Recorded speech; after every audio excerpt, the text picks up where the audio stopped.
e que o Pai amado nos abençoe agora e sempre.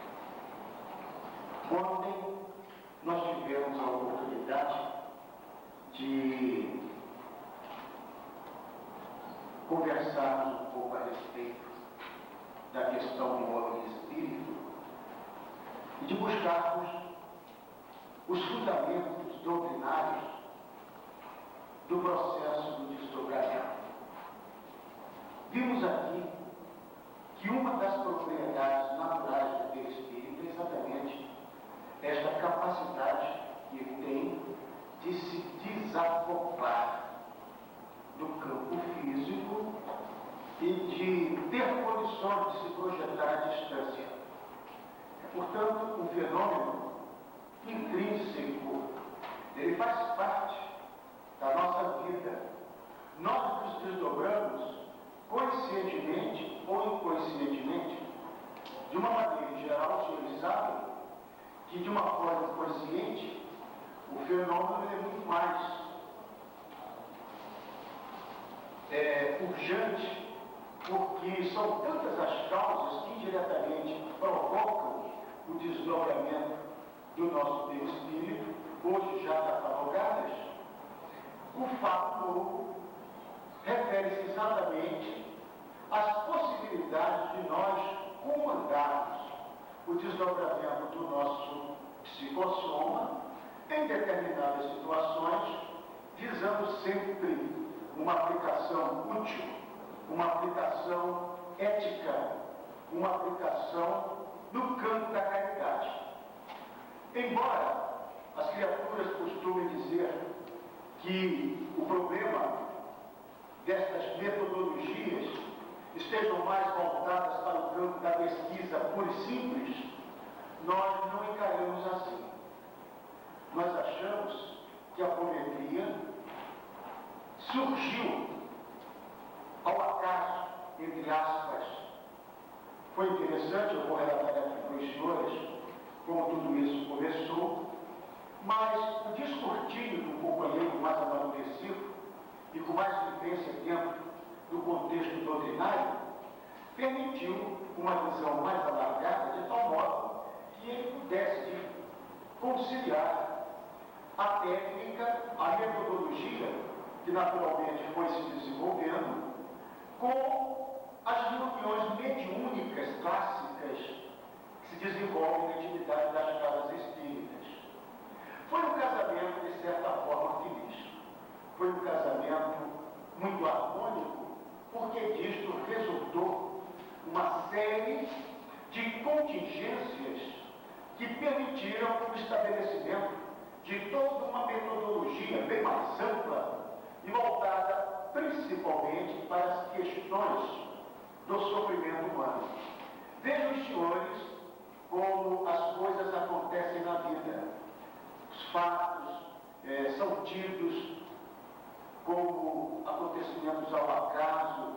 No entanto, parece que tudo tem o seu encadeamento.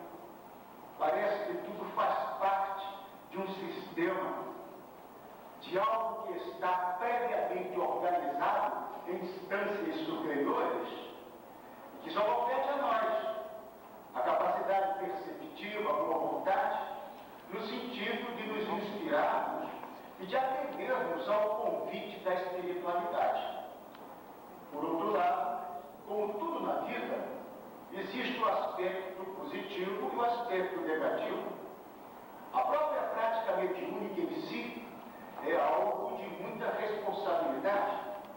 Assim não for, não existiria dentro do contexto doutrinário esta preocupação no sentido de fazer da prática mediúnica algo de útil, de saudável, algo mais ligado ao contexto evangélico, de tal forma que o médium possa utilizar este instrumento que é a sua mediunidade no sentido de se autopromover espiritualmente, progredir espiritualmente, evoluir, ao mesmo tempo que ele ajuda aos circunstantes, as criaturas encarnadas, principalmente a grande massa de desencarnados, que o Dr. José Lacerda de Azevedo sempre me chamava a atenção neste detalhe. Ele dizia assim: preste atenção, o trabalho espírita, o trabalho prático, o trabalho mediúnico, ele visa, em primeiro lugar, o atendimento das necessidades do mundo espiritual. Nós trabalhamos na parte prática para o mundo espiritual. Sabe-se que a massa de desencarnados é bem maior do que a dos componentes encarnados.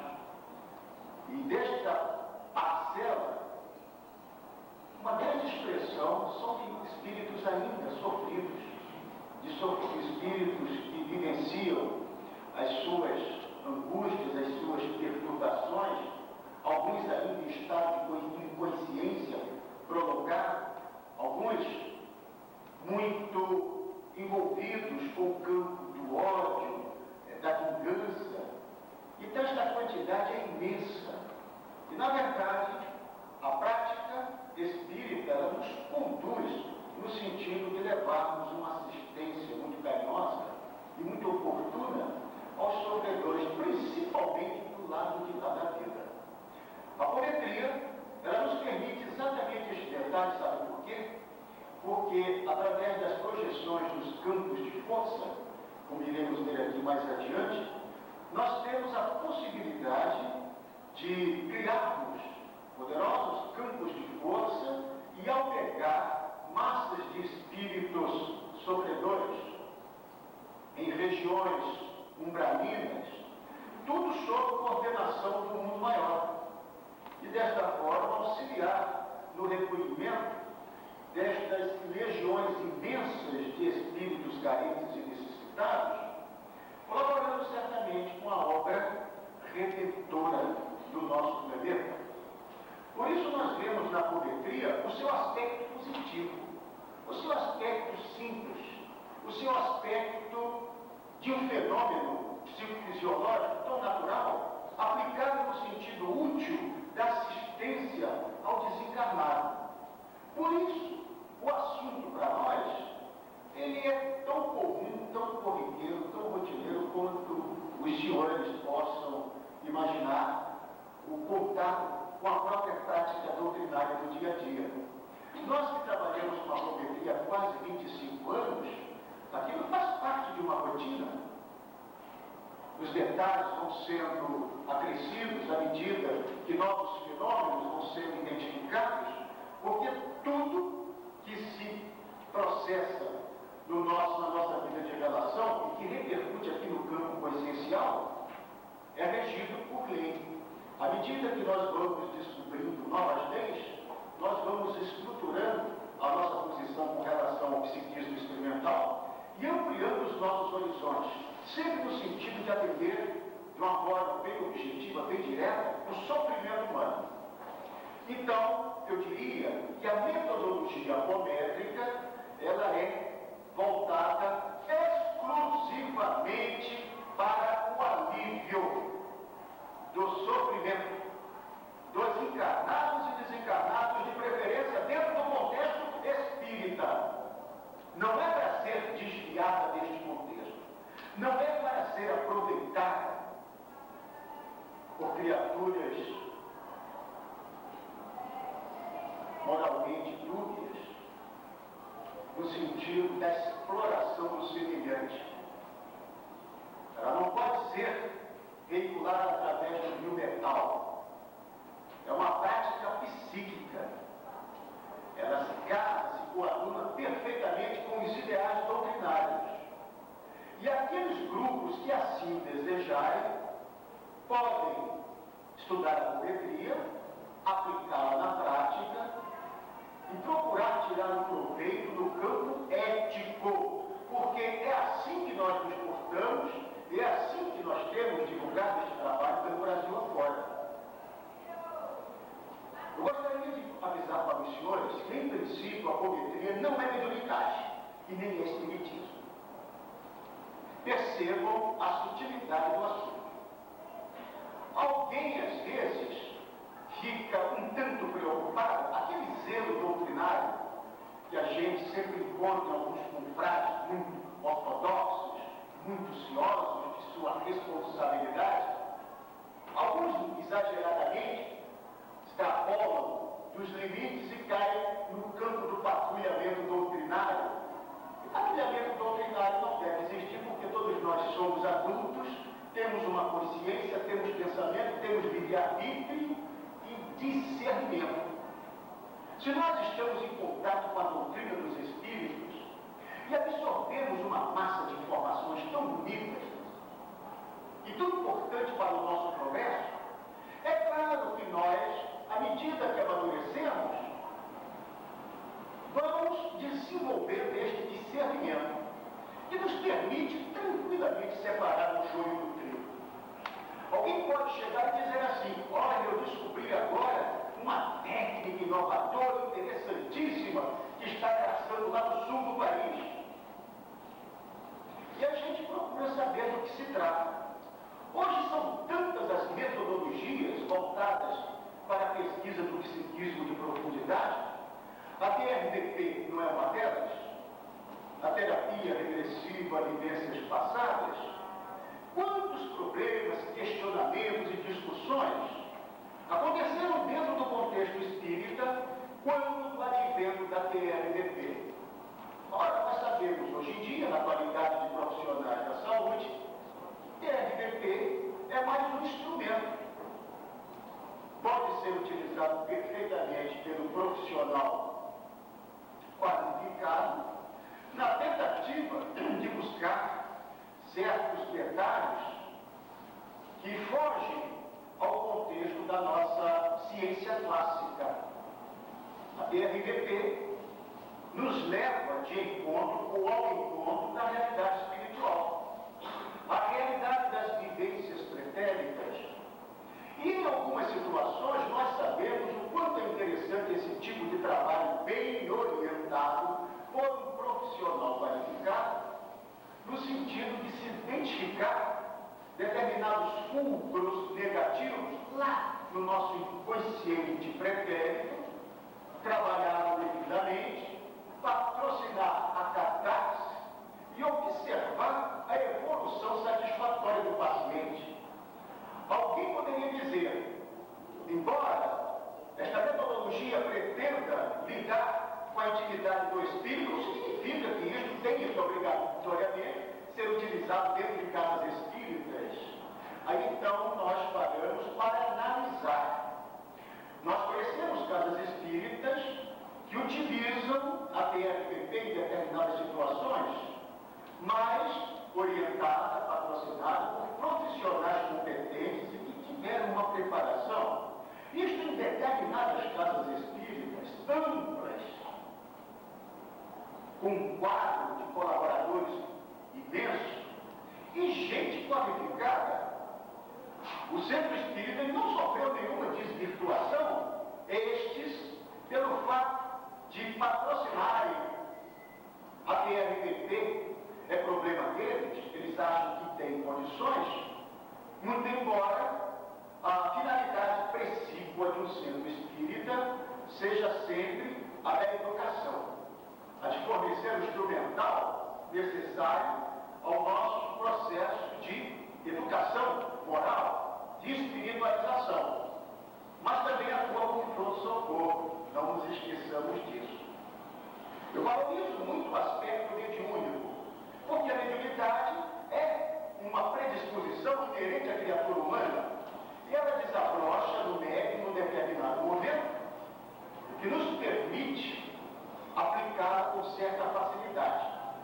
Estas metodologias que exigem uma formação mais especializada, elas devem ser encaradas com uma certa cautela, principalmente se aqueles que pretendem aplicá-la não tiverem a formação médica ou psicológica. Aí está o problema.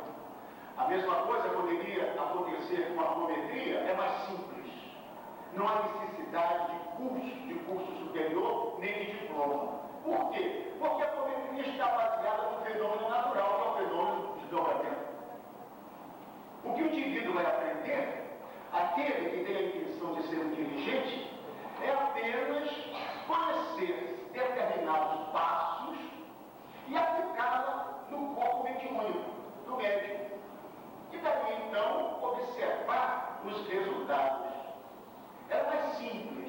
Por isso, este casamento com a prática mediúnica tornou-se mais fácil, mais facilitado. E por isso, centenas de grupos mediúnicos que aplicam a apometria já existem hoje no Brasil, e por onde nós andamos, as criaturas nos falam de suas práticas, apesar do grupo basear-se teoricamente naquilo que foi escrito pelo Lacerda.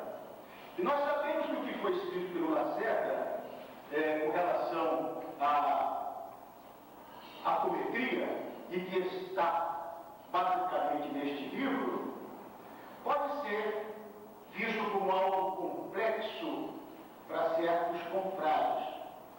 Exige um pouco de cultura, de vivência doutrinária, de conhecimento, para que o indivíduo possa entender o que aqui está.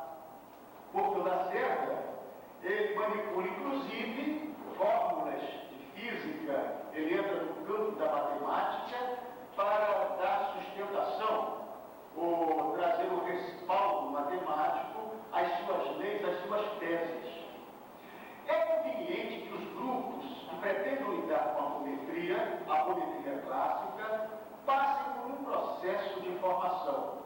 Os médiuns sejam submetidos a um treinamento em grupos mais antigos, onde o dirigente já conheça as filigranas das técnicas, porque quem as conhece, mas tem condições de trocar ideias, de conversar, de orientar, porque as filigranas neste terreno mediúnico, elas são tantas, e os grupos todos trabalhando desdobrados, ele vai ficar muito mais exposto aos acontecimentos da esfera extrafísica. Então é preciso que o grupo saiba como se defender, que o grupo saiba como orientar os seus médios, como energizá-los, como evitar que certas influências energéticas permaneçam aderidas ao psiquismo, à psicosfera do médium, e disto resultando certas manifestações negativas. Por isso seria interessante que aqueles grupos que têm interesse se aproximassem de alguém que já tenha um pouco de experiência neste campo e recebessem a orientação necessária e adequada. A apometria, como os senhores podem ver, é uma técnica experimental de desdobramento anímico, ou seja, desdobramento do perispírito, sob coração magnética, sob comando mental de um dirigente. Eu volto a frisar aqui, não se trata de mediunismo e nem se trata de espiritismo. Vamos fixar este detalhe. Não se trata de mediunismo nem de espiritismo, porque é simplesmente uma técnica de desdobramento do corpo astral. Portanto, é um procedimento de natureza anímica, porque favorece o desacoplamento do psicossoma ou do corpo astral. Até então, não está havendo mediunismo, nem obrigatoriamente o assunto está inserido dentro da codificação kardeciana, muito embora Kardec fale do desdobramento. Então, fixemos esses detalhes, porque isso nos parece de muita validade. Alguém pode dizer, isto é espiritismo? Digamos logo, não é espiritismo, não é mediunismo. É uma técnica muito simples de desdobramento do perispírito sob comando mental. Só isso. E por que está sendo utilizado dentro do espiritismo atualmente? Porque o casamento desta técnica com a atividade mediúnica clássica mostrou-se muito valiosa, interessante e descortinou novos horizontes. Ora, mas isto é natural, porque é uma contingência do progresso, da prática, da experimentação.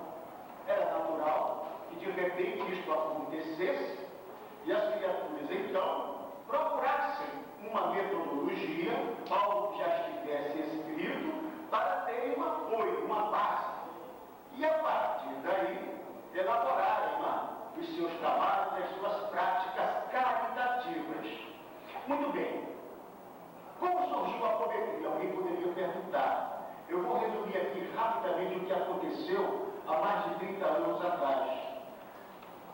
Houve um congresso espírita pan-americano realizado em Buenos Aires, um congresso espírita, e lá estavam brasileiros e representantes dos países sul-americanos, do Centro-América, da América do Norte. E lá, um cidadão chamado Luiz Rodrigues, ele apresentou uma tese que tinha por título Hipnometria. Hipnometria. E falava este cidadão de que ele descobriu uma técnica que permitia o desdobramento do paciente, e este paciente era atendido por espíritos desencarnados, em hospitais do mundo espiritual, e que isto estava revolucionando a medicina. E o diretor do Hospital Espírita de Porto Alegre estava presente nesta ocasião, escutou aquilo tudo, achou muito interessante, entrou em contato com este companheiro e o convidou para ir até a Porto Alegre para realizar demonstrações práticas no Hospital Espírita de Porto Alegre, que é um hospital de cerca de 700 leitos e voltado para a psiquiatria. Assim aconteceu.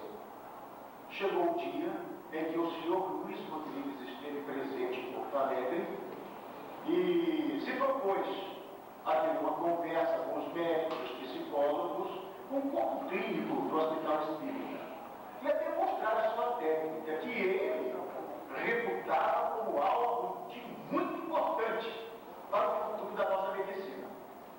Um detalhe, alguém poderia perguntar: o senhor Luiz Rodrigues era médico, era psiquiatra, era psicólogo? Não, não era. O segundo detalhe, mais interessante ainda, não era espírita, muito embora se propusesse a lidar com a realidade espiritual, mas não se considerava nem sequer espírita. Ele tinha descoberto, não sabemos onde, esta técnica. Ele era muito rico, era um cidadão economicamente muito abastado, inclusive parece que até dono de poços de petróleo no exterior dos Estados Unidos, e viajava muito por este mundo afora. Achamos nós que ele deve ter visto alguma coisa lá pelo Oriente, lá pela Índia, e de lá ele trouxe estas ideias, e a partir daí ele próprio tentou estabelecer uma metodologia muito incipiente ainda, porque faltava ao nosso companheiro a base doutrinária, o conhecimento da obra do André Luiz e destas coisas todas que para nós espíritas facilita muito, porque abre as cortinas para um horizonte limitado. Mas assim mesmo ele esteve no hospital e se propôs então a atender alguns pacientes internados, pacientes psiquiátricos, seus problemas de depressões profundas, de quadros esquizofrênicos e essas coisas todas. Assim aconteceu. O doutor Lacerda foi avisado, mas ele confessou-nos o seguinte: quando ele escutou a expressão hipnometria, ele próprio a julgou imprópria, inadequada, e disse: deve ser alguém utilizando de hipnotismo, misturando com mediunidade, com prática. Essas coisas a gente já está cansado de ver por aí e não desperta nenhum interesse. Vejam só a predisposição nossa, até do próprio Lacerda, com relação a um assunto que depois tornar-se-ia o seu chão. Ele não aceitou, e não foi, e não compareceu. Provavelmente munido, não é? Daquele espírito que eu considero muito natural. As pessoas têm certas reservas com relação a estas coisas que vão surgindo, principalmente os espíritas que são muito ciosos, não é? Então as pessoas têm reservas e ele também está incluído neste rol. Não vou perder meu tempo com esta demonstração. Encontrou no dia seguinte o presidente da Federação Espírita do Rio Grande do Sul. E o companheiro então falou: mas doutor Lacerda, o senhor não esteve presente, o senhor é um estudioso da mediunidade, que pena. Veja se hoje o senhor nos dá o prazer de vá assistir, porque tem senhor Mendes, o senhor pode dialogar com esse cidadão e ver o que ele realmente pretende. E assim aconteceu. Lacerda disse: muito bem, desta vez eu vou lá. E assistiu. O cidadão tomava o paciente e perguntava qual a sua idade. O indivíduo falava 40 anos. Então, ele iniciava uma contagem regressiva a partir da idade. 40, 39. O Lacerda tem coisa mais dinâmica. E se o paciente tiver 80 anos? Então vai 80, 79. Esse, meu Deus, que coisa complicada. Mas assim procedia o senhor Luiz Rodrigues. Afinal de contas, hoje nós entendemos, ele estava sendo um instrumento. Ele precisava passar isso para alguém que tivesse as condições científicas do José da Serra de Azevedo, para que a partir daí a coisa se estruturasse de uma forma metódica, ou metodologia. E assim aconteceu. Lacerda observou aquilo tudo e ele disse: o paciente está desdobrado. Agora, ele era acompanhado por uma enfermeira que tinha problemas de saúde, e uma enfermeira sempre o acompanhava, uma enfermeira que era médium, e ela se desdobrava, e ela descrevia para o senhor Luiz Rodrigues o que estava acontecendo no campo astral. Ela dizia: olha, os mentores estão chegando, há médicos, tem enfermeiros, e agora vão levar o paciente para o hospital. E essa enfermeira desdobrada, ela prestava as informações, e o senhor Luiz Rodrigues ia conversando com a plateia a respeito do assunto. Portanto, é uma coisa ainda muito incipiente. A Lacerda observou aquilo, assistiu a outra demonstração dele, e aquela noite ele chegou em casa e aconteceu o fato marcante dessa história toda. Ele chegou à noite em casa, a esposa do Dr. Lacerda, que eles me conhecem, a dona Yolanda, uma médica já bastante traquejada nas lides, com uma experiência de mais de 30 anos em desobsessão, estava deitada. O Lacerda chegou em casa muito impressionado, sentou, refletiu e não aguentou. Foi lá, colocou a esposa e disse: vem cá, que eu vou te desdobrar. E ela, com aquele jeito muito interessante, ela é muito cativante, a dona Yolanda, quem conhece sabe disso, ela logo esbravejou e disse: desdobrar coisa nenhuma, eu já estava aqui desdobrada pelo meu sono, e você me acorda para querer me desdobrar. Me fala, deixa essa história para mim. Não, eu tenho que tirar uma dúvida. Vem cá, minha filha, senta aqui e fica quietinha, me lembra mesmo a tua idade, que eu vou fazer aqui uma experiência contigo. E a dona Yolanda reclamou e coisa e tal, coitada, naquelas madrugadas frias lá no sul. E veio a dona Yolanda, sentou e disse: não, faz assim esse teste, então que eu quero dormir. E disse: fica quietinha, Yolanda, que eu vou te desdobrar. E começou. Quando chegou no zero, para surpresa dele e dela, a Yolanda se assustou e disse assim: ué, eu estou vendo o mundo espiritual. Eu estou numa outra dimensão. Em seguida, prestou a informação mais contundente. Eu estou entrando em contato com o doutor Lourenço, que era o espírito amigo da dona Yolanda, que era o mentor dos trabalhos práticos no campo da desobsessão que o casal realizava em Porto Alegre, juntamente com um outro grupo de senhoras. E ela disse: mas o doutor Lourenço está chegando, eu estou vendo o doutor Lourenço, depois de 30 anos de trabalho mediúnico, eu estou passando por essa experiência de ver o meu mentor, o meu amigo espiritual. E ele disse que vai me conduzir então ao Hospital Amor e Caridade, que é o hospital no astral do Rio Grande do Sul, de onde eles recebem o apoio e assistência. E assim as coisas aconteceram. O Lacerda depois patrocinou o acoplamento e naquela noite ninguém dormiu.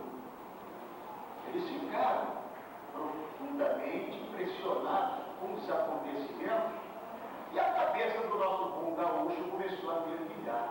Ele disse: minha gente, tem alguma coisa de interessante interessante por trás dessa história. No dia da reunião, ele chegou diante do grupo e disse: minhas amigas, meus amigos, hoje eu vou pregar uma técnica aqui em vocês. Não se assustem, é uma coisa muito simples. Qual é a idade aqui da mais velha do grupo?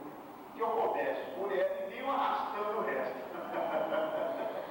Então ele disse: vamos fazer como naturalmente a gente realiza a prece de abertura, a leitura de um trecho evangélico, comentário. Vamos patrocinar a harmonização do nosso recinto.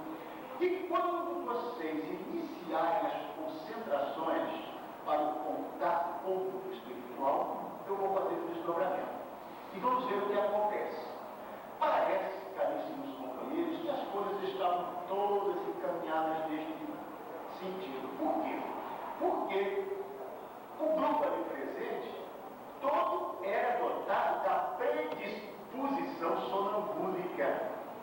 Aquela que, através dos procedimentos magnéticos clássicos, respondiam muito bem à saturação magnética, com um desdobramento mais facilitado do psicossoma ou do corpo astral. Então, todas elas se desdobraram. Ficaram tanto assustados, mas estamos sim, é uma experiência nova. Ele disse assim: dê as mãos, eu preciso protegê-los, fiquem juntos, e vamos aguardar a chegada dos nossos mentores. Assim aconteceu, chegou o Dr. Lourenço com a sua equipe espiritual, e a partir deste momento, ele comandou a continuação dos fatos, dos acontecimentos, e o Dr. Lacerda estava diante de um horizonte novo. Agora, o que é um pesquisador nato? Isso tudo poderia ter passado desapercebido, não ser levado em consideração. Talvez o grupo tivesse dado assim uma atenção pequena. Isso é um problema do desdobramento clássico, já foi estudado pelo coronel de Rochat, as obras de Charles Lancelin, do Dr. Baradut, dos irmãos Durville. A gente já tem tanta informação a esse respeito. Kardec tem lá o capítulo 8 de O Livro dos Espíritos, onde ele fala de sonambulismo, magnetismo, desdobramento, clarividência. Isso tudo é coisa comum, é assim mesmo. Vamos deixar que as coisas aconteçam. Mas não foi assim que o Lacerda se comportou, porque tinha uma formação científica. Então ele estabeleceu um protocolo de pesquisa. Ele abriu um protocolo e disse: eu vou ter que seguir um protocolo, vou ter que estabelecer uma metodologia, porque certamente isto vai nos permitir o descortivo de novos horizontes. E assim, companheiros, nasceu a apometria. Cada fato, cada acontecimento, cada detalhe era devidamente registrado pelo Dr. Lacerda. Ele foi estruturando teoricamente a sua tese, aplicando-a na prática. A partir daí veio um ensinamento que ele nos passou quando no nosso estágio com ele, porque os senhores sabem, eu residi muitos anos em Porto Alegre, embora eu seja do Rio Grande do Norte, morei no Rio Grande do Sul, só tenho uma filha do Rio Grande do Norte, mas tenho 3 filhos do Rio Grande do Sul. E nós unimos, formamos uma ponte, uma ligação muito fraterna entre os Rio Grandes. Por isso eu saí de lá e estou aqui conversando sobre este assunto com os senhores. O Lacerda, a partir daí, ele estabeleceu toda a sua metodologia e no próximo Congresso Espírita Pan-Americano, ele pôde registrar lá em Mar del Plata, na Argentina, a tese que ele chamou de Ciência da Espiritualidade Aplicada à Medicina. Foi a primeira vez que o Dr. Lacerda levou ao conhecimento do público, de uma forma já organizada, a tese Ciência da Espiritualidade Aplicada à Medicina, que estava baseada na apometria. Foi exatamente no sentido de reviver esta tese antiga que estava esquecida, que me nasceu a ideia de escrever um livro, este que os senhores estão vendo aqui, Apometria, que é o diálogo entre eu e o Lacerda, com algumas informações que a gente foi aduzindo, no sentido de trazer, principalmente, os senhores vão observar, o meu esforço no sentido de trazer a doutrina, o conhecimento doutrinário, ao encontro da técnica, exatamente uma tentativa de patrocinar este casamento feliz, que de fato aconteceu. É aqui neste livro que os senhores vão ver, inclusive, a fotografia do Dr. José Lacerda, né, de Azevedo, aqui ao nosso lado, e a famosa Casa do Jardim, que as pessoas tanto escutam falar, palco inicial das pesquisas do Dr. Lacerda e atendimento de centenas, milhares de pacientes que por lá passaram, principalmente aqueles que estavam internados no Hospital Espírita de Porto Alegre e que assim desejavam receber como complementação do tratamento clássico patrocinado pela psiquiatria o auxílio, o complemento terapêutico da apometria. Esta é a Casa do Jardim. Os senhores vão ver aqui no livro. Lá nós passamos 6 anos de nossa vida trabalhando semanalmente com as equipes de apometria e daí a nossa intimidade com este assunto. Agora, a pergunta seguinte: quais as utilidades práticas da apometria? Com que sentido vocês estão empregando a apometria e vocês esperam o quê da aplicação desta técnica? Primeiro, induzir o desdobramento perispirítico dos médicos e dos pacientes em reuniões doutrinárias de assistência espiritual. Induzir o desdobramento. Vocês viram aqui que uma das causas do desdobramento, é o próprio transe. O transe espontâneo, o transe mediúnico. No transe mediúnico, há um certo afrouxamento das ligações perispirituais e o psicossoma se afasta ligeiramente do organismo físico do médium. O André Luiz nos descreve isso com muita propriedade no livro Domínios da Mediunidade. Ele faz uma descrição muito interessante, prática, e depois traz o substrato científico no livro Mecanismos da Mediunidade. Então tem este objetivo. Porque nós sabemos que o desacoplamento perispirítico facilita a abertura dos canais, favorece, amplia a capacidade perceptiva do médium. É interessante. O médium que antes nada enxergava, apenas emprestava o seu corpo para que o fenômeno psicofônico ou psicográfico tivesse seu curso, ele passa a participar mais dinamicamente do processo, digamos assim. Por quê? Porque ele passa a ter relances, ele passa a ter percepções dos acontecimentos que se desenrolam na dimensão extrafísica. É claro que isto só vem enriquecer os nossos procedimentos, porque quantas vezes o grupo procura um médium vidente que possa oferecer alguma orientação, algum detalhe, alguma orientação. Não é verdade? Quantas vezes o grupo diz assim: se nós tivéssemos um médium de evidência, olha, com a apometria todos os médios podem, em isso. Estamos desdobrados, confabular e trocar ideias, porque a percepção de todos vai se tornando ampliada e permitindo com mais facilidade. Eu não sou vidente, eu não sou clarividente. Quando nós começamos a aplicar a apometria nesses companheiros, depois de alguns meses, a gente observa que eles vão relatando os acontecimentos. Aquilo vai se estabelecendo de uma forma natural, sem provocar grandes apoucamentos ou grandes entusiasmos, porque aquilo vai aos poucos se estabelecendo. Parece que a clarividência ela é passível de um treinamento. E nós vamos buscar lá em Kardec, no capítulo número 8 de O Livro dos Espíritos. É interessante que os senhores releiam com bastante atenção este capítulo, porque ele é fundamental para os grupos que pretendem trabalhar com a apometria. E lá está uma pergunta feita pelo próprio codificador. se a clarividência era passível de desenvolvimento. E o mentor responde que sim, é passível de desenvolvimento, sim. Daí, continuada da apometria, permitir que os médios, com o passar do tempo, tivessem ampliadas esta capacidade perceptiva. Portanto, isto é um fato e os senhores poderão comprová-lo na prática. Terceiro, identificar e tratar de maneira mais objetiva e eficiente todos os tipos de síndromes espirituais. Isto é um horizonte novo. É claro, porque agora nós já passamos a falar em síndromes espirituais. Os senhores entendam que esta terminologia aconteceu naturalmente porque tratava-se de um médico que pesquisava os fenômenos.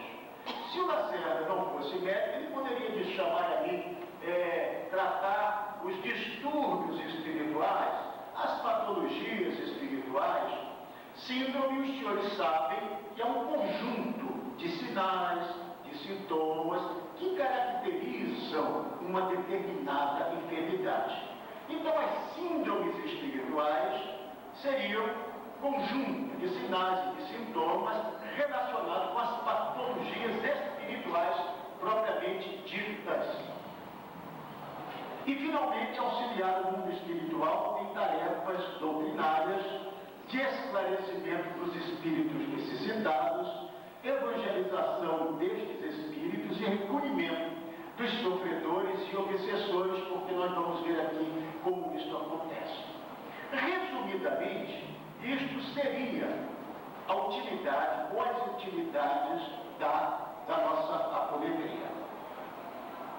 Um detalhe, antes de passarmos adiante, eu gostaria de informar-lhes que o nosso interesse com a aplicação da apometria está voltada única e exclusivamente para a patologia espiritual. Vejam bem o detalhe. A apometria não é panaceia, hein? Ela não se propõe a curar todas as mazelas do ser humano, inclusive os problemas orgânicos, as gastrites, as úlceras pépticas, unha encravada, verruga. Não é este o objetivo da apometria. Visamos, com o emprego da técnica, a identificação das síndromes espirituais. Nada mais é do que uma tentativa de se identificar a patologia correta de natureza espiritual e de, consequentemente, estabelecer-se um procedimento terapêutico, porque veremos aqui que as patologias espirituais identificadas pela apometria, elas têm suas características, sua conceituação e seus problemas próprios, e que cada patologia, portanto, com o auxílio da apometria, ela pode ter o tratamento mais específico e o mais adequado para aquele problema. Muito bem, as vantagens da aplicação da apometria são para que nós fixemos. Com relação aos pacientes, as criaturas poderiam procurar o centro espírita e receber do grupo mediúnico que utiliza a técnica o diagnóstico de certeza dos distúrbios enfermiços graças ao desdobramento. Por que diagnóstico de certeza? Kardec já nos informava que é exatamente na matriz espiritual onde reside a causa da maioria dos problemas. E ele sempre falava, lembrem-se daquela frase célebre do codificador: no dia que a medicina, a ciência tiver conhecimento desta realidade, uma série de enfermidades serão descobertas e tratadas com muito mais facilidade. Era a aspiração do codificador. Então eu pergunto, o que se fez nesses 140 anos no sentido de buscar a realidade espiritual da criatura através de uma técnica, de uma metodologia qualquer, que nos permitisse concretizar aquele velho sonho de Kardec, a conciliação da ciência com a religião? O que fizemos? Muito pouco, a verdade é esta. Então, a apometria nos parece exatamente um destes caminhos que nos permite a concretização dos anseios kardecianos, porque a apometria nos facilita o encontro com a realidade espiritual através da estrutura perispírita, identificação dos obsessores de aparelhos parasitas de campos negativos de magia. Goécia é magia. E arquepadias. Arquepadias é uma expressão utilizada pelo Dr. Lacerda, que nada mais é do que processos de magia do passado repercutindo no presente. É interessante, nós vamos ver isso mais adiante, e eu não vou agora entrar em detalhes para não perdermos tempo. E, finalmente, as projeções ao passado, visando a identificação de ressonâncias vibratórias e a aplicação da despolarização da memória. É interessante esse detalhe. Com a apometria, de repente, nós temos, no espaço de alguns minutos, um ensaio de TRVP. E os senhores vão ver como é que isso acontece na prática. Que outras vantagens nós obtivemos com o seu emprego? Para os sensitivos, para os médicos, plena lucidez na experiência extracorpórea. Os médicos que participam das reuniões com a apometria, eles estão perfeitamente conscientes, porque não há transe, sono, com consciência. Então os médios permanecem perfeitamente conscientes e sabendo, discutindo com os doutrinadores, com os dirigentes, o que está acontecendo, prestando informação, porque é isto que realmente acontece, se verifica na prática. Facilitar o deslocamento dos médios na dimensão astral. Realizar observações e atendimentos à distância. É uma prática muito comum nos centros espíritas. As preces e radiações à distância, não é verdade? Nós não fazemos isso.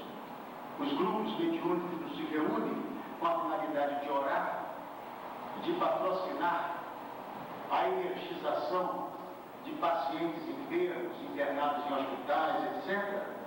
Com a apometria, esses atendimentos à distância, eles acontecem com mais efetividade, porque dependendo do treinamento do grupo, grupos existem com capacidade perceptiva mais ampliada. Outros ainda de uma forma embrionária. Um médico se destaca, o outro o acompanha, complementando as observações. Mas quando é um grupo treinado já há muitos anos, essa capacidade perceptiva é mais ou menos semelhante. Então, os médicos podem perfeitamente, juntamente com os mentores, serem deslocados para um hospital e examinarem o seu paciente na matriz perispirítica e fornecerem uma série de informações. Inclusive, eles nos falam a respeito do que está acontecendo em termos de tratamento espiritual com os nossos pacientes. Os médicos desdobrados descrevem detalhadamente as enfermidades pelo exame do perispírito dos pacientes. Isso é uma capacidade extrasensorial.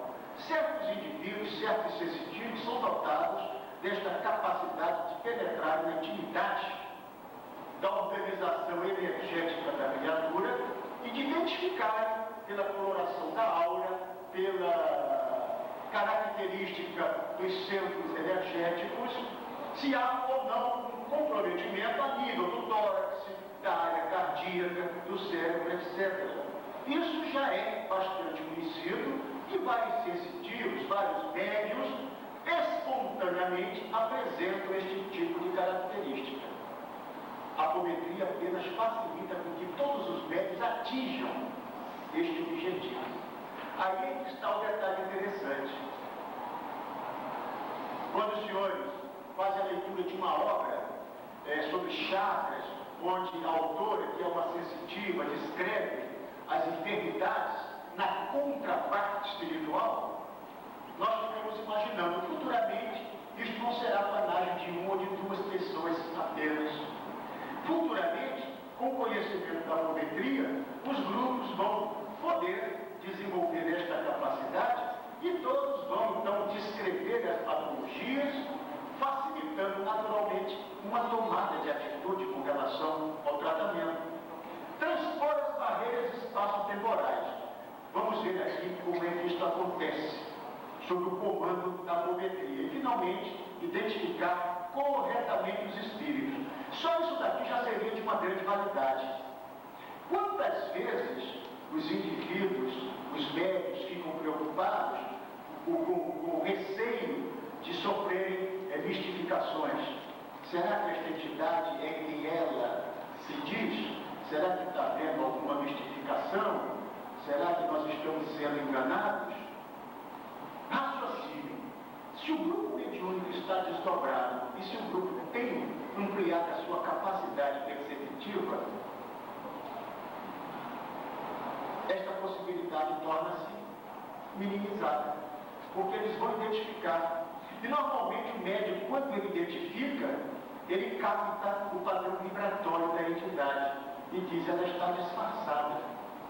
Ela se apresenta de uma forma, mas pelas vibrações, elas são de natureza vibratória muito densificada, o padrão vibratório é barótico, ela está tentando nos enganar. Quer dizer, o próprio grupo mediúnico, ele toma esta iniciativa e minimiza, portanto, os detalhes relacionados com as mistificações. Muito bem. E, finalmente, nós podemos ver aqui as vantagens da aplicação da apometria com relação aos desencarnados. Tratar objetivamente as suas enfermidades e sofrimentos.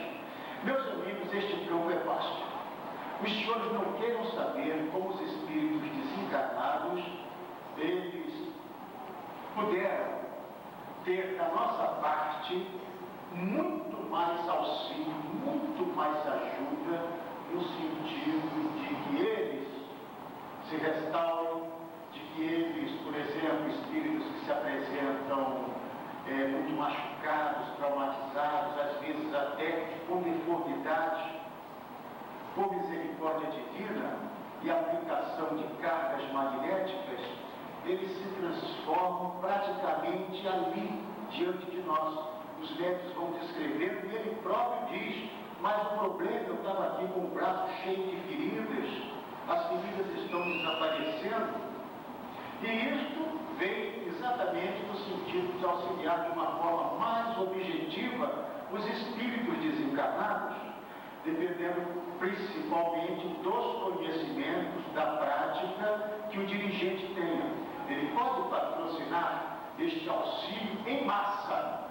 Os senhores já viram espíritos famintos no mundo, na erraticidade? Espíritos famintos, com sede, com fome, as sensações permanecem naquele estado de sofrimento e de repente nós projetamos alimentos para estes espíritos e eles os absorvem e se sentem saciados e ficam tão agradecidos e choram, e a gente então aproveita aquele instante para dizer: agradeçam a Deus, agradeçam ao Cristo a sua misericórdia, nós estamos aqui com a finalidade de auxiliá-los, de ajudá-los, nós trabalhamos para o Cristo.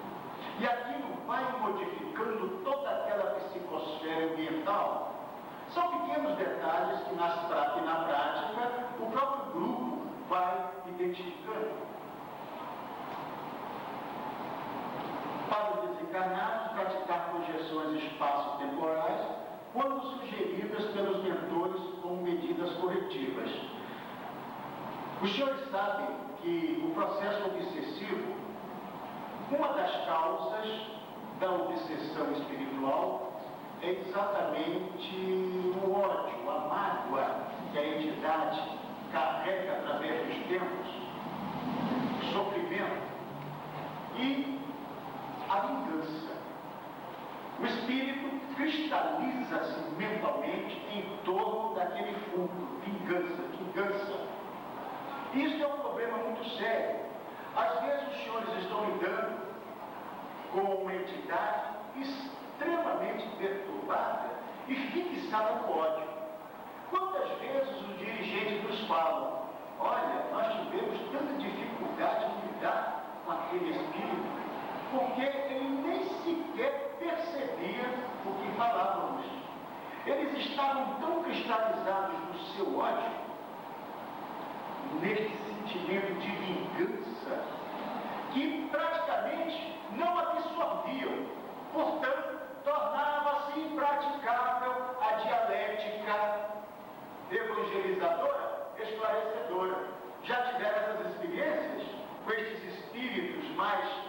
penitentes, vejam o grau de dificuldade que isto gera para o grupo, para o esclarecedor. Se ele não tiver uma certa tarimba, se o companheiro doutrinador não for dotado de um certo grau de maturidade, de conhecimento, ele pode, inclusive, se perturbar por isso. Ele não encontra eco nas suas palavras, ele não encontra ressonância. A apometria nos permite, com a aplicação dessa técnica, muitas vezes fazer com que o paciente entre num estado de esquecimento temporário da sua vítima. Esquecimento temporário. Observe esse detalhe. Alguém poderia perguntar, isto não seria uma interferência no livre-arbítrio? Eu diria que não, porque isto só acontece de acordo com a autorização dos nossos mentores. E quando nós aplicamos a técnica do esquecimento, e a entidade entra a partir daquele momento num estado de acalmia, tem a sua razão de ser. E o respaldo doutrinário, porque todos se lembram aqui de André Luiz descrevendo aqueles dramas imensos do mundo espiritual, e logo que eu vou falar aqui vocês vão identificar, aquele fato, não me lembro bem se em domínios da mediunidade, quando o André se defronta com uma paciente, uma gestante. Lembram-se desse detalhe? Uma gestante, e o espírito reencarnante, ele sofria agressões violentíssimas das trevas, miasmas, haviam formações espirituais de todos os aspectos tentando interferir na evolução daquela gravidez, daquela gestação, e esta moça levava uma vida muito desregrada, estão lembrados?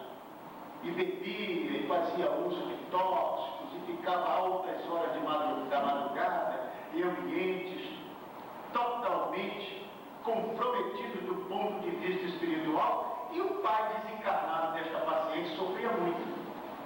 Lembram-se que o André entrou em contato com esta situação e os mentores, num determinado momento, disseram assim: por misericórdia divina, nós vamos apagar da memória do pai desta criatura a lembrança destes acontecimentos, porque ele não suporta mais ver a filha se degradando desta forma, e ele sabe das consequências para o seu espírito, e isto faz sofrer, passar por este tormento de uma forma tão acentuada, que o mundo maior permitiu, por misericórdia divina, o apagamento das lembranças, e o André Luiz faz a informação necessária temporariamente, para que ele tenha condições de se refazer e de não se envolver emocionalmente com a vida totalmente desregrada da sua querida filha. Lembram-se desse detalhe, não lembram? Me parece que está em domínios da mediunidade. Então, a misericórdia divina, caríssimos companheiros, nós temos às vezes uma ideia distorcida do amor do Pai. Nós falamos o amor incomensurável, o amor infinito, mas na prática nós não sabemos o quanto este amor nos atinge, nos auxilia a todo momento. Por isso, qualquer tentativa de modificação, de reestruturação dos padrões comportamentais tem um valor espiritual imenso, embora a criatura disto não se aperceba. Ela abre campos favoráveis a estabelecimento, a um relacionamento muito mais íntimo com as altas esferas, e consegue desta forma receber do alto o auxílio, as energias positivas que ela carece para prosseguimento da sua trajetória. Então, estes detalhes que estão sendo revelados pela aplicação da apometria, eles vêm ao encontro daquilo que os pesquisadores espirituais de um quilate de André Luiz nos informam. E realmente é verdade, porque se assim não for, quando nós aplicamos a despolarização dos estímulos na estratificação da memória de uma entidade mediunidade extremamente cristalizada na vingança, ela não esqueceria de imediato o fato, o paciente, temporariamente, para que o mundo espiritual tenha condições de reorganizar todo aquele problema, toda aquela situação e tomar outras providências. Mas o fato é que na prática isto acontece. E recolher em campos de força os espíritos enfermos ou falanges de obsessores. Isto faz parte da prática mediúnica dos senhores. Se tem um ou dois médios videntes do grupo, eles informam assim: olha, este que está aqui incorporado no médium é um dos chefes, mas nós estamos percebendo uma quantidade de espíritos muito grande aqui com ele, não é verdade? Então o que a gente diz? A gente fala assim: vamos entregá-los ao mundo maior, não é? Para que os nossos companheiros espirituais, os samaritanos do lado de lá, tenham condições de acompanhá-los. E cruzamos os braços, porque achamos que o mundo espiritual, como de fato acontece, tome todas as providências, inclusive providências que neste presente instante já estão ao nosso alcance e fazem parte das nossas obrigações e deveres com relação aos trabalhos mediúnicos com a aplicação da apometria. Por quê? Simplesmente o mentor diz assim: Vitor, os samaritanos não vão nem perder tempo com essa quantidade de 50, 100 espíritos que aqui se encontram. Projete um campo de força. Projete um campo de força, que eles vão ser recolhidos em campo de força. E nós vamos ver por que isso acontece. Quais as forças que entram em ação no comando apométrico. E essas entidades, dentro de um campo de força, às vezes nós ajudamos até o adormecimento deles todos, e eles são arrebanhados em campos de força. Porque é assim que os grupos de apometria de todo o Brasil nos informam. E se assim não estiver acontecendo, é porque há um problema qualquer, um bloqueio qualquer com o grupo mediúnico, sinal de que o grupo não está bem. Porque há um consenso. O que eu tenho observado e buscado é o consenso. São as informações. Até onde eu posso ter certeza de que um determinado comando é válido? Pelas informações que eu escuto dos grupos mediúnicos pelo Brasil afora. Um ou outro que foge ao padrão, a gente releva. A gente nem toca no assunto porque provavelmente a evolução, a dedicação, a compenetração do grupo dentro de uma faixa ética, e esta faixa ética é algo muito ampliado, porque requer o respeito, a compenetração, o procedimento moral de cada um de nós. É um conjunto de fatores que vai contribuir para que o próprio progresso anímico-mediúnico do sensitivo se processe. Existe a predisposição orgânica. A predisposição orgânica, ela caracteriza o fenômeno. O fulano é médium, mas é um péssimo médium. Por que ele é um péssimo médium? Porque ele bebe, fuma, ele exagera, tem uma vida desregrada. Mas é médium, ele incorpora, ele recebe obsessores. Então ele tem a mediunidade desenvolvida, ou seja, a predisposição orgânica, o componente orgânico, neuroencefálico da mediunidade, ele se completa. Mas as ligações que este médium estabelece são sempre com entidades de baixo padrão vibratório. Ela está sempre sendo assediada por estas criaturas desencarnadas e com muito mais perigo de se envolver com um processo obsessivo complexo. Então você diz assim: mas aquele médium tem a mesma capacidade daquele outro. Olha só, é um médium que recebe com muita facilidade, ele tem a sua mediunidade desenvolvida, é parte orgânica, mas ele é educado, o que falta no outro. O que é educação mediúnica, se não você juntar a predisposição orgânica com a base evangélica, com os princípios éticos que vão nortear a prática mediúnica de uma maneira correta. Então, em mediunidade, a gente fala sempre em educação e em desenvolvimento. Desenvolver qualquer um desenvolve. num terreiro de umbanda, de candomblé. Nós temos médios desenvolvidos. Agora eu pergunto, e a educação mediúnica? Eles sabem por que é que eles são médios? Filosoficamente, eles estão preparados, doutrinariamente, religiosamente, para a prática desta predisposição? Eles cumprem uma obrigação. Quantas vezes, lidando com médicos de umbanda e conversando com eles dizem, não, eu venho para aqui cumprir uma obrigação que eu tenho para o meu santo, uma obrigação. É uma coisa muito parecida ainda com aqueles detalhes do clericalismo, do catolicismo, onde o providente se sente compelido a ir semanalmente à igreja para cumprir uma obrigação. A coisa não é feita de modo espontâneo, não há advivência religiosa, esta tentativa de ligação com o alto de uma forma permanente nas 24 horas do dia. Porque o espírita, ele pode se julgar espírita e jamais vai entrar no centro espírita. Ele é, do ponto de vista espiritual, ele é senhor de toda uma massa de informações que vieram colaborar no sentido da sua transformação para melhor. Porque o que importa é a transformação para melhor.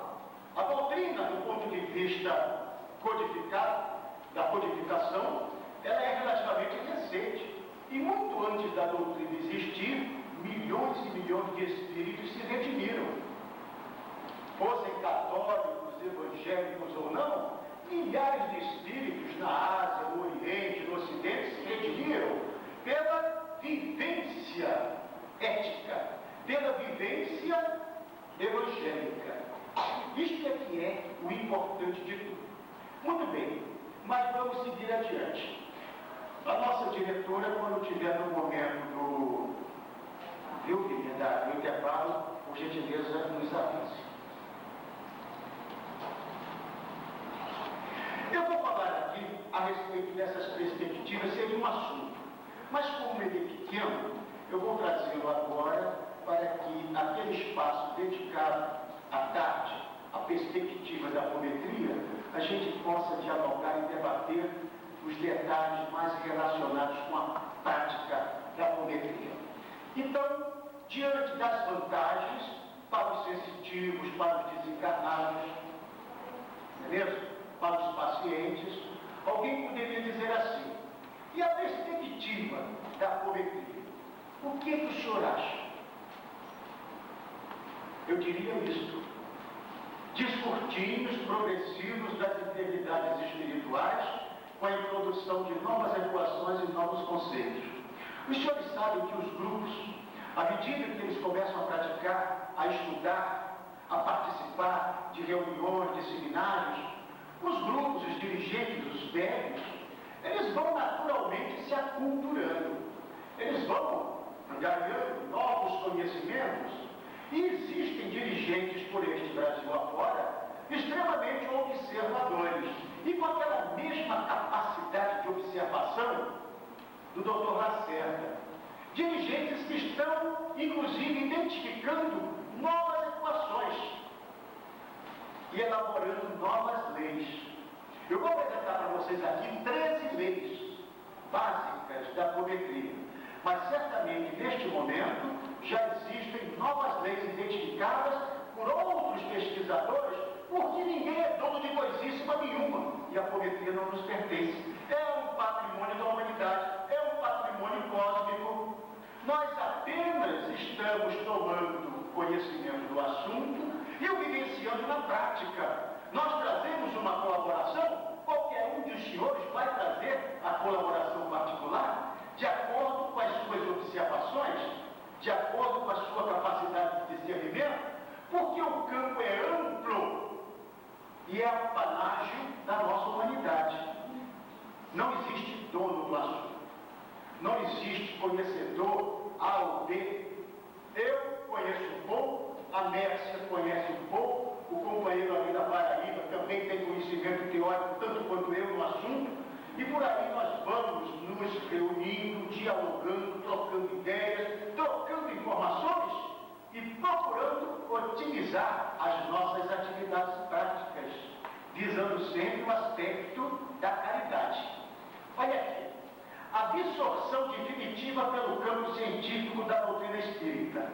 Isto é, do meu ponto de vista, um ideal. É um ideal meu particular, baseado exatamente naquela ideia do próprio codificador, que dizia que se alguma coisa fosse boa, ela seria incorporada aos cânones espiritistas e a partir daí ela sobreviria sempre sedimentações constantes. E o que não é bom se perde com o tempo. Aquela abertura que Kardec sempre nos oferecia. O Espiritismo não deu a última palavra sobre assunto nenhum, a não ser em termos de Evangelho. O Evangelho é a parte. A sabedoria cósmica transmitida através do Evangelho do Cristo, ela é definitiva. O amor é o amor, e não tem meio termo. A caridade é a caridade. Você pode utilizar subterfúgios e pensar que está praticando a caridade, mas você sabe que a caridade, ela tem uma característica cósmica. Ela independe dos subterfúgios das fraquezas humanas.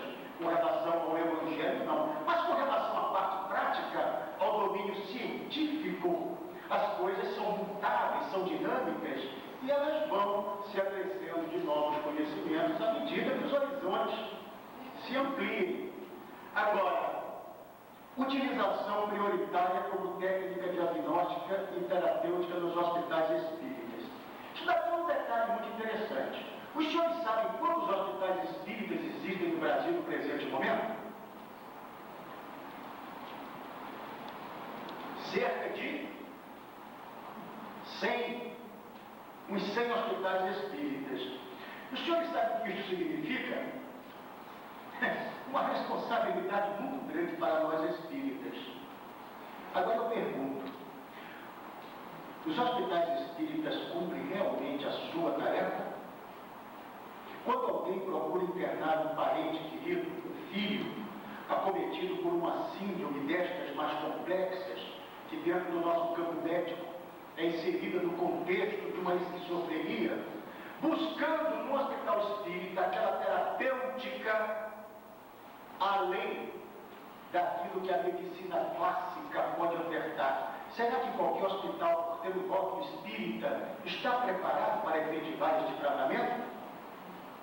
Olha, não se surpreendam com o que eu vou falar. Infelizmente não é assim.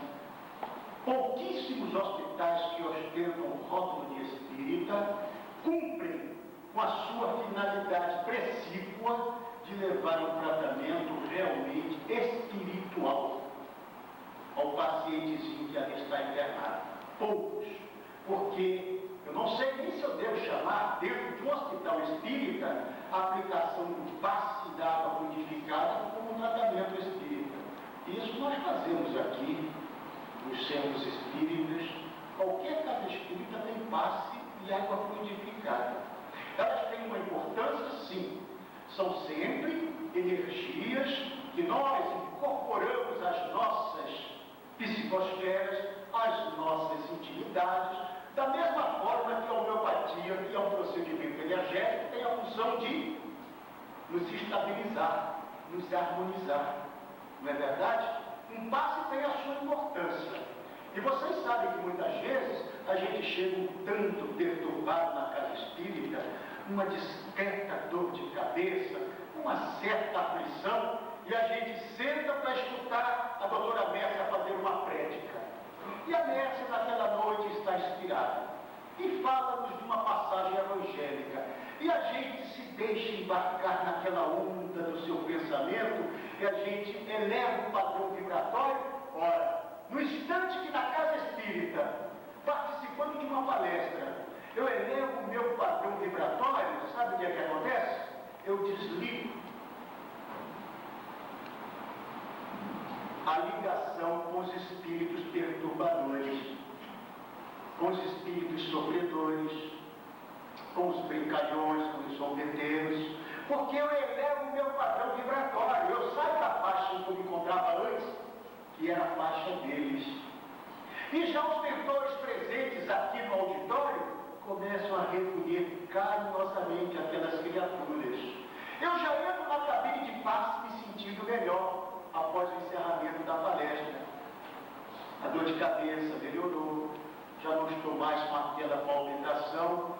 Na cabine veio o companheiro e com tanta boa vontade ele me inunda com um passe magnético. E eu saio de lá restaurado. E ainda me dou o luxo de levar minha garrafinha de água fluidificada para casa.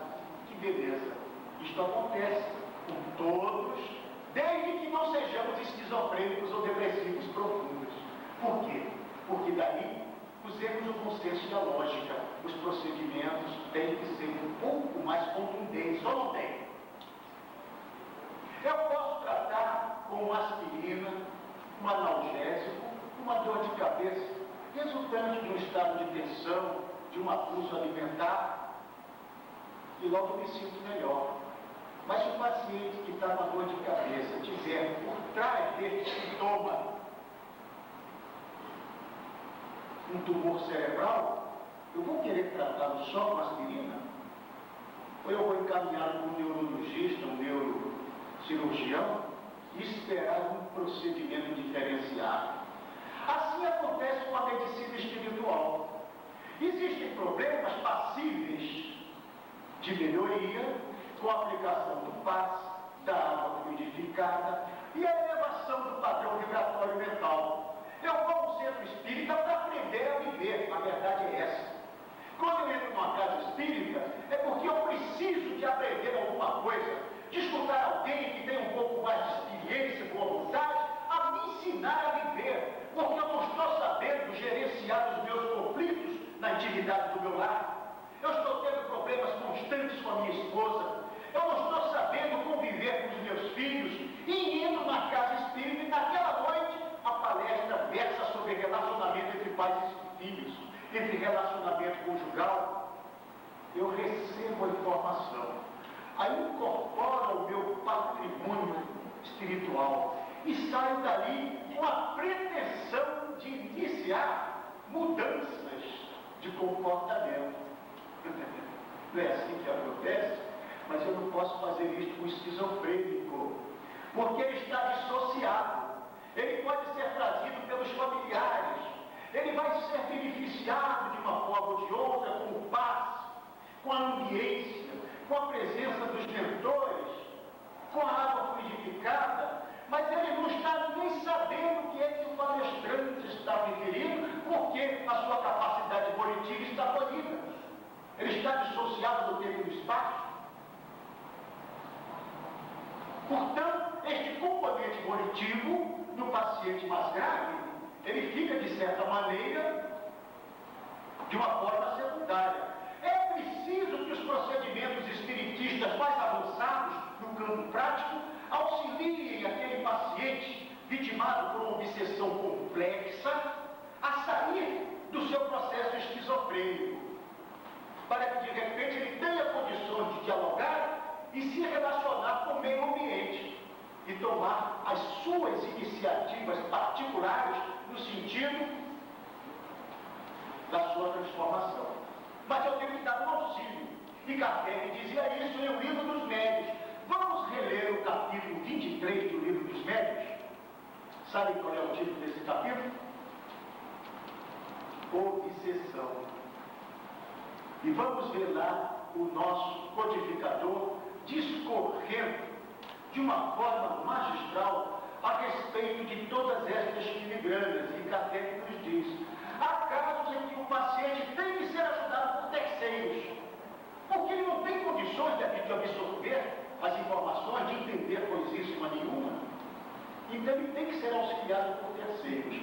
Daí a nossa preocupação de que os hospitais espíritas passem a conhecer melhor estes procedimentos do tipo apometria, que é uma abordagem do psiquismo de profundidade, uma abordagem bem mais intensa, e trabalhar no sentido de ajudar aos médicos, aos psiquiatras, aos terapeutas ocupacionais, reabilitando espiritualmente o enfermo. instituições coletivas. Todo procedimento embasado na caridade tem sua importância. Mas se eu tenho aqui 20 esquizofrênicos, eu preciso realizar uma desobsessão personalizada. Porque senão o que vai acontecer? Aquilo que habitualmente, de uma forma jocosa, a imprensa fala com relação aos pacientes do SUS, não é? A turma da dor de cabeça, aqui para a direita. A turma, todo mundo toma o mesmo remédio, cada qual sai melhorando ou não interessa. Muito embora eu saiba que existam companheiros médicos que são do SUS e que, por terem uma formação espírita, se comportam de uma forma diferenciada e têm um componente de respeito e carinho muito especial pelos pacientes. Isto é uma forma de mostrar aos senhores como o Espiritismo contribui para a modificação do pensamento, da cultura da nossa humanidade. Mas eu, com um pouco de experiência que tenho neste campo, acho que o paciente mais grave, ele deve ter um atendimento personalizado. O grupo de apometria deve fechar um circuito em torno daquele paciente. E se ele está internado por um motivo qualquer, ele deve receber uma assistência personalizada pelo menos 2 vezes na semana. Um tratamento com apometria feito na segunda e na sexta, ou na terça e na quinta, 2 vezes por semana. Porque nós tivemos a oportunidade de assistir esse tipo de procedimento em pacientes considerados incuráveis, com mais de 3 internações na psiquiatria e que tiveram alta posteriormente curados e nunca mais retornaram a uma internação hospitalar. Uma prova de que algo está acontecendo e de que esta alguma coisa ali está à disposição dos senhores e que só nos resta agora um melhor aprofundamento, um pouco mais de estudo e boa vontade na vivência prática. Porque certamente as deficiências naturais que um grupo ou outro de apometria possa apresentar, elas serão resolvidas pelo mundo maior. Existem milhares de espíritos hoje já cursados em apometria. Habitualmente lá em Brasília nós recebemos, o Dr. Marcos, o nosso mentor, chama de estagiários. São dezenas, centenas de espíritos que vêm acompanhar todo o desenrolar do trabalho de apometria, porque eles estão cursando a apometria no mundo maior. São espíritos que vão ser ligados a determinadas equipes por este Brasil afora, ou espíritos que estão se preparando para a reencarnação e que deverão trazer lá, nos refolhos da memória espiritual, os conhecimentos básicos da apometria. O indivíduo reencarna, se desenvolve, de repente ele vê um livro, apometria. Interessante, parece que eu já vi essa palavra, não sei onde. E não sabe que a coisa está lá na memória espiritual, pronta a ser trabalhada, aflorada, e a criatura possa participar de uma forma digna de uma atividade assistencial dentro da casa espírita, seja lá onde for. Por isso, amigos, fica aqui o nosso detalhe. Os senhores podem chamar a atenção dos hospitais espíritas. Se não houver uma dedicação, uma atenção maior voltada ao pacientezinho que ali está, provavelmente ele não vai apresentar aquela melhora que seria de se esperar. E isso, de certa maneira, eu acho até um engodo à família que traz o paciente interno num hospital espírita, esperando que ele receba um tratamento diferenciado em termos de assistência espiritual. E isso não acontece. Então, vamos tirar o quadro de espírita, se não estamos preparados ainda, se o hospital não tem grupos mediúnicos habilitados a exercerem esta atividade de uma forma ostensiva e correta, tiremos o rótulo espírita, coloquemos só hospital espiritualista, o hospital cristão, uma coisa mais suave. Mas o rótulo espírita, em um hospital, ele sugere uma responsabilidade muito grande por parte daqueles que estão ali. Outra perspectiva, cursos regulares em nível de pós-graduação destinado a médicos e psicólogos nos hospitais espíritas. Isto é possível. Isto é absolutamente possível, não é um sonho. é o que eu estou fazendo aqui com os senhores e que amanhã os senhores vão fazer por outras cidades, em outros grupos, é levar o conhecimento, a experiência que se tem dentro deste campo. Então não é tão difícil assim. Um hospital espírita que esteja interessado no assunto pode convocar um dos senhores amanhã e dizer: olha, nos traga a sua experiência dentro do campo da apometria, porque nós temos aqui grupos de médios que estão interessados em oferecerem o seu trabalho à nossa instituição, mas que gostariam de trabalhar com o emprego da técnica. Isso é perfeitamente viável. E finalmente a integração. Agora é um sonho. E todos nós temos direito a sonhar. Não é, doutor psicanalista? É um sonho. Integração posterior aos currículos escolares das faculdades de medicina. Quando um dia a ciência se confrontar com a realidade espiritual e os nossos cursos de medicina e de psicologia se estruturarem em bases espiritualistas, e da mesma maneira que nós tivermos um acesso ao gabinete de anatomia, às práticas de fisiologia, também os grupos mediúnicos lá presentes, para nos permitirem um contato mais estreito com a realidade do perispírito. E o catedrático chegar e falar: meus amigos, hoje a nossa aula será sobre mediunidade. É um sonho, mas talvez daqui a umas 2 ou 3 reencarnações nossas a gente encontre já as coisas dessa maneira.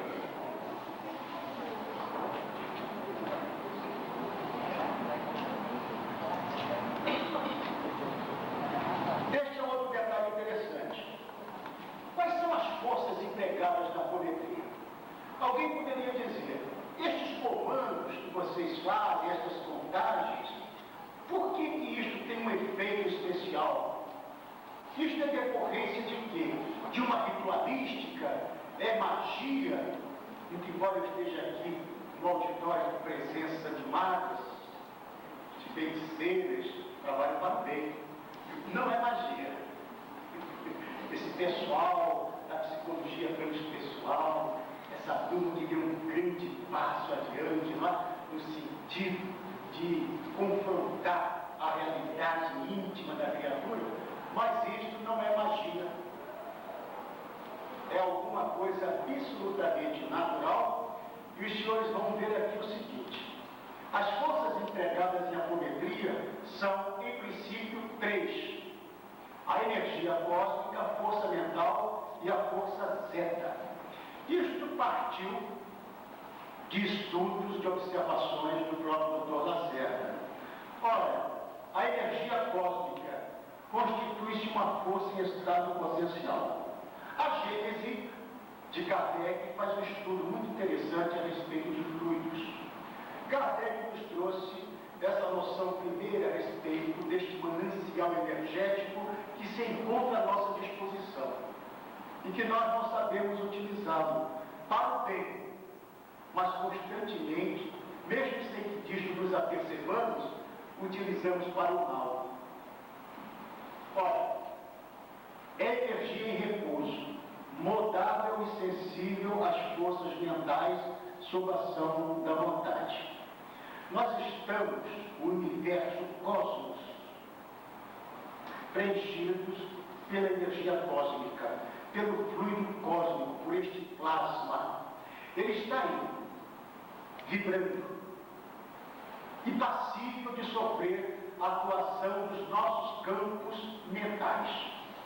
Observe que quando André Luiz descreve as cidades espirituais, nós imaginamos aqui na crosta. Como é que estas cidades foram construídas? Com tijolo e cimento?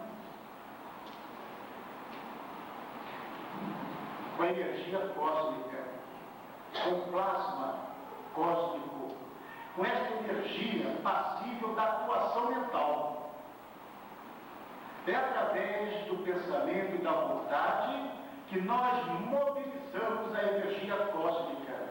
Ela é passível de ser moldada, trabalhada, ela é plástica e ela sofre a ação do nosso pensamento.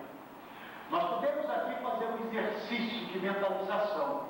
e mobilizarmos a energia cósmica no sentido de um tratamento voltado lá para os pacientes que estão internados na enfermaria tal do Hospital Alfredo Gurgel. Certamente estas energias estarão sendo mobilizadas às custas da nossa vontade, do nosso pensamento.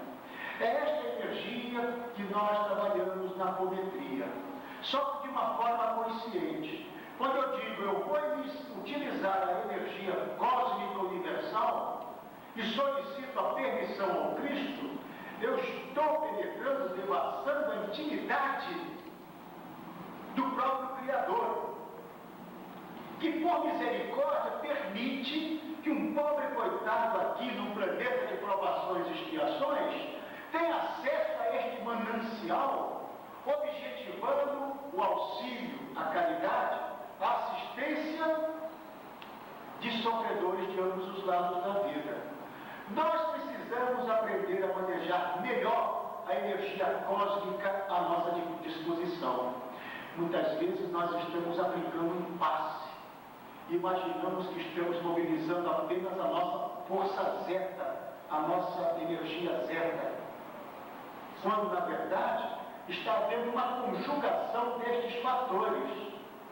Eu estou me utilizando da própria força mental, porque a mente é ferramenta operatriz que molda, move e direciona a energia do infinito oceano cósmico. Porque a energia mental é de natureza radiante, tem vetor de fluxo, o pensamento tem direção e um ponto de aplicação que é o objeto do pensamento. A propósito, para que vocês tenham uma ideia de que como o pensamento deve ser bem direcionado e nós devemos estar atentos para a aplicação do nosso pensamento de uma forma condizente com a realidade daquilo que nós queremos que aconteça, lembrem-se daquele detalhe descrito. Vou voltar de novo a citar André Luiz, porque o André Luiz, já que ele foi médico, nós consideramos nosso preceptor de medicina espiritual. Nós aprendemos muito com o André Luiz. Nós que somos espíritas e médicos, psicólogos, aprendemos bastante com o nosso André Luiz. O André Luiz conta no mundo maior um fato muito interessante. Eu vou aqui reviver este fato rapidamente e os senhores vão identificar. Lembram-se que no mundo maior, o instrutor, um daqueles muitos instrutores bondosos que o André teve, lembram-se de Cornélio? O Cornélio chega, convida-se a equipe da qual o André Luiz fazia parte e diz: vamos receber a visita de um espírito das faixas crísticas, estão lembrados? Ele virá aqui à nossa cidade espiritual nos brindar por alguns minutos com uma palestra edificante. Portanto, nós vamos preparar um ambiente adequado a este espírito tão qualificado. Vamos recebê-lo com muito carinho. E convidou o André e o outro companheiro dele.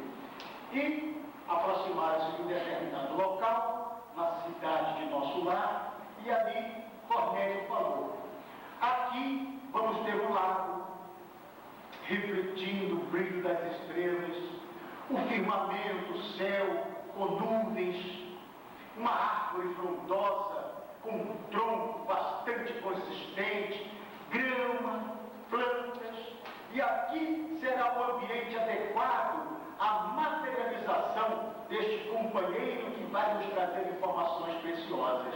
E eu vou contar com o auxílio de vocês. Eu, que tenho a mente treinada, vou me concentrar e construir o tronco desta árvore frondosa. Farei o rio e vocês se encarregarão do firmamento, das folhagens e da graminha. Lembram-se desse detalhe? Teve-se o procedimento. Cornélio concentrou-se e como ele manejava a sua força mental com bastante poder, capacidade de concentração e a vontade extremamente educada, o tronco belíssimo, as raízes entrando pelo chão, mas ela precisava ter a sua copa, a folhagem feita por André. E André concentrou-se junto com o seu companheiro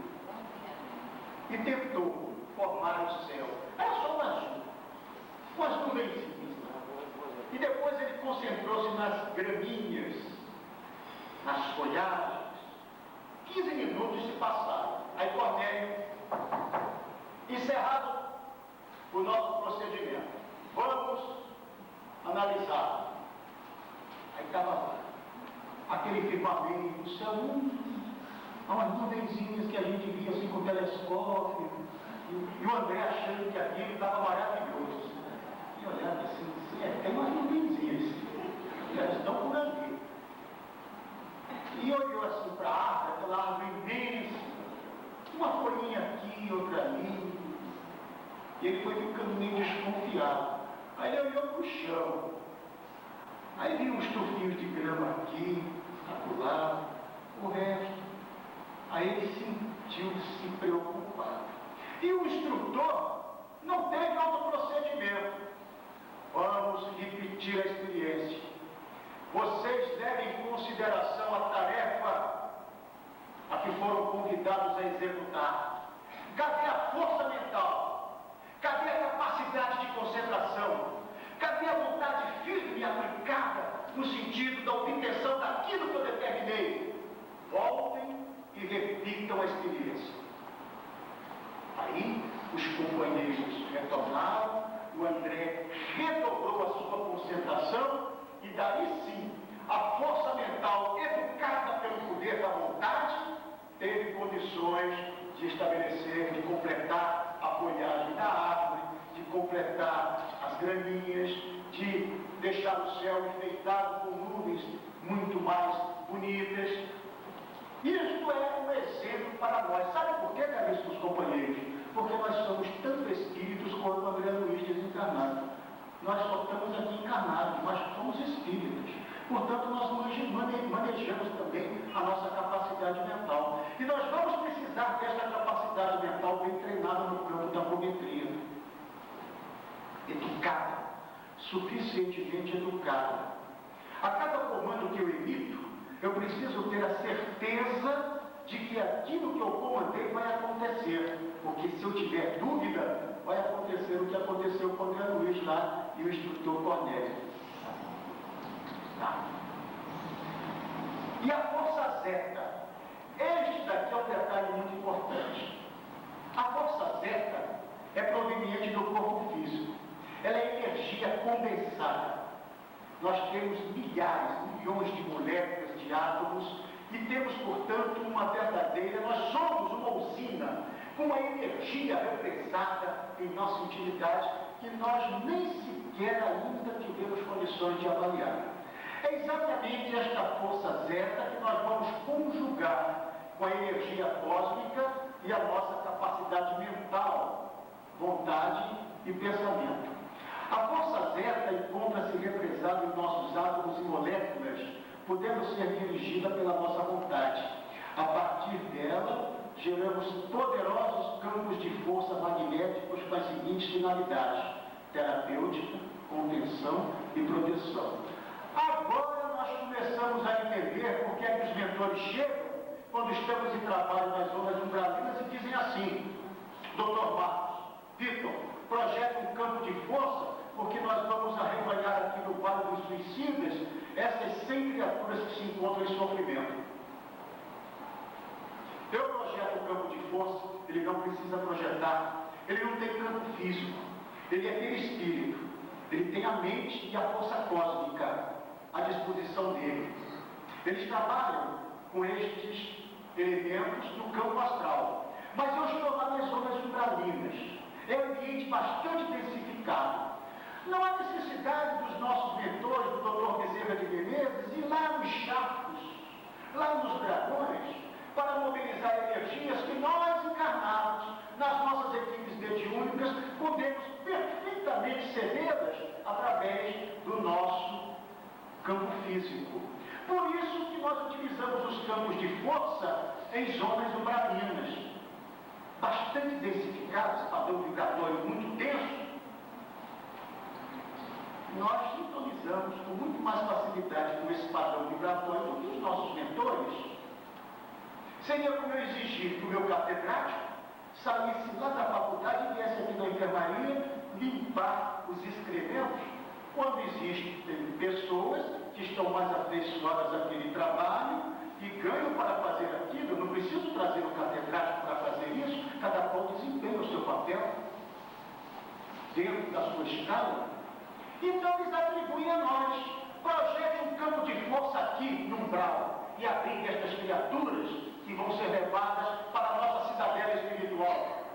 Muitas vezes são espíritos ainda em estado de sofrimento tão acentuado que não podem ser recolhidos para o hospital, que já faz parte de uma colônia. Então existem aqueles postos avançados, em zonas intermediárias, né? Que André Luiz chama de Mansão Paz, aquela outra que se movimenta.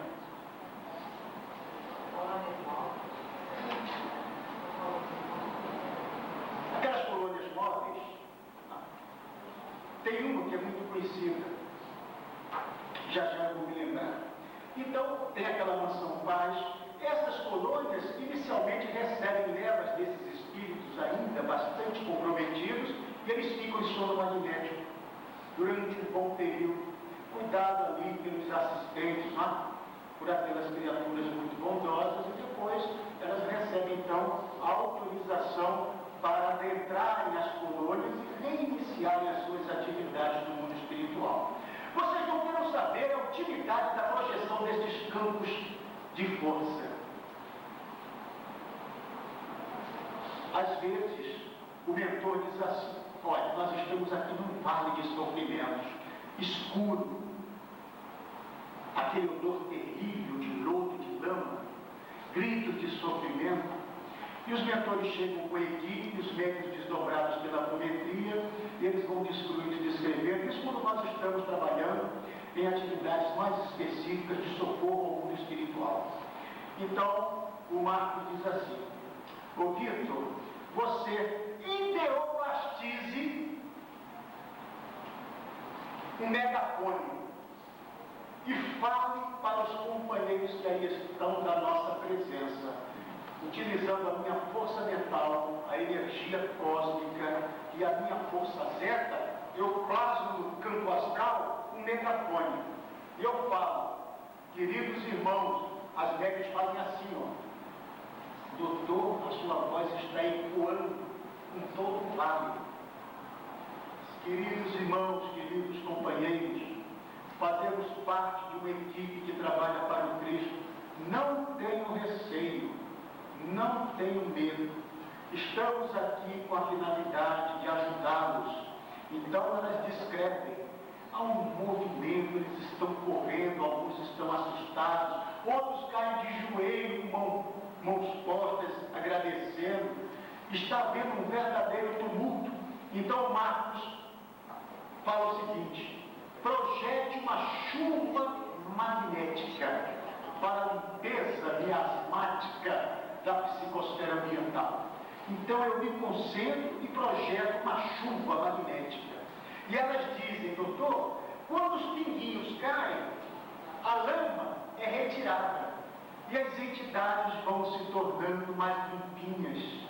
E eles agradecem, alguns fazem assim para beber a aguinha magnética que é projetada pela nossa mente. Não há necessidade nem dos mentores se incomodarem com isso, porque isso é um papel que pode ser perfeitamente executado por nós aqui na nossa miséria carnal, porque nós temos a energia física, a energia das nossas moléculas concentradas, que é poderosíssima, mas nós não sabemos utilizá-las. Então ele diz assim: projete agora uma malha magnética, um campo de força, e abrigue neste vale esta quantidade aqui destes 200 espíritos que receberam autorização para serem recolhidos.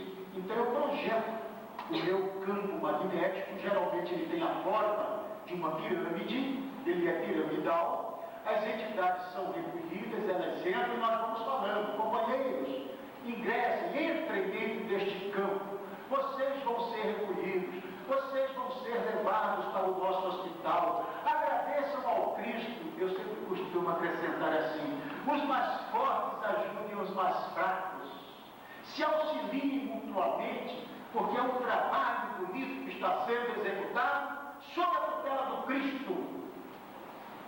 E eles ali ficam retidos dentro do campo magnético. Muitas vezes o mentor, complementando o trabalho, nos avisa: adormeça-os. E eu dou um comando de sono magnético. Geralmente eu dirijo o meu fluxo para os núcleos da base. Eles perdem a capacidade, a tonicidade cai, eu comando um fluxo energético mais potente, os desligo da córtex com o ambiente e eles adormecem. Então as lentes vão descrevendo, eles estão sendo levados então para a intimidade da nossa cidadela espiritual, do nosso posto de socorro, ou então este grupo vai ser levado direto para uma das enfermarias do hospital que lá em Brasília, por exemplo, nos dá assistência. Daí, o ensinamento que eu gostaria que ficasse, fruto da observação do companheiro Dr. Lacerda. Nós operamos com estas três forças: mental, vontade, a energia cósmica e a minha energia zeta, Z de som animal, a energia animal, a energia Z. É com estas forças que nós trabalhamos, é com estas forças que nós podemos fazer o bem, principalmente esta massa de espíritos desencarnados. Volto aqui a revisar o detalhe, ensinamento do nosso Lacerda. O trabalho da apometria está voltado principalmente para o mundo espiritual. A cada paciente que chega no centro para ser atendido com apometria, o paciente pode até se beneficiar, mas na verdade, centenas de espíritos ligados àquele caso, naquele instante estão sendo socorridos, estão sendo atendidos, encaminhados para as nossas organizações hospitalares. Corre frente, um minuto, para refazermos as nossas energias, tomar um cafezinho, porque o cafezinho, segundo o Dr. Jorge André, tem a função de abrir o nosso chakra frontal, e melhorar. Chakra frontal não, eu quero é água.